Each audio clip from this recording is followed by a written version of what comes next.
just don't have any energy level, is all. And I said, well, how are you being supported? Well, she had a child, so she was getting, what is it, aid to families with dependent children, FDC, I believe.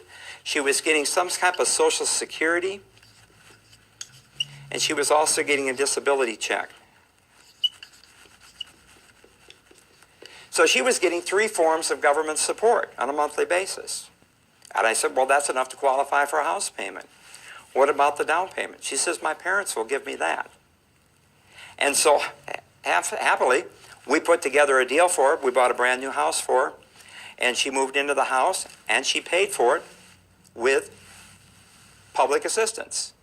But why could she do that? Because ECOA says that you cannot discriminate against someone for a mortgage loan just because they're receiving their income from public assistance.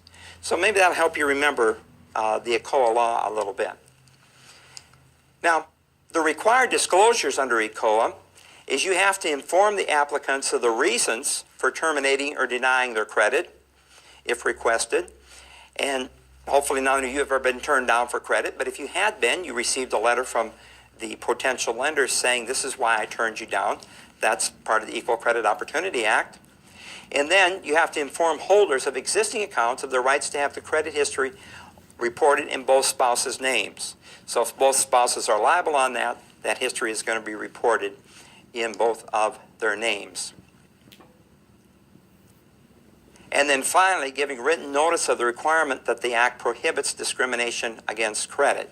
So we're actually notifying the borrower that ECOA exists, and that is, should be a deterrent to discrimination under ECOA. Now, consumer loans carry a 3-day right of rescission. If you buy a vacuum cleaner in your living room, for example, and the salesman will finance that vacuum cleaner, that type of loan carries a 3-day right of rescission.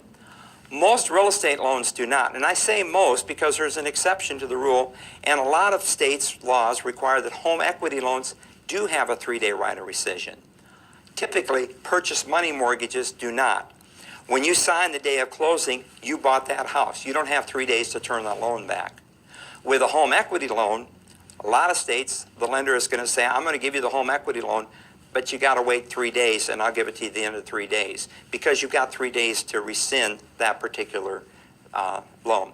So make sure that you remember the difference between those 2 types of loans, and then you should be in good shape.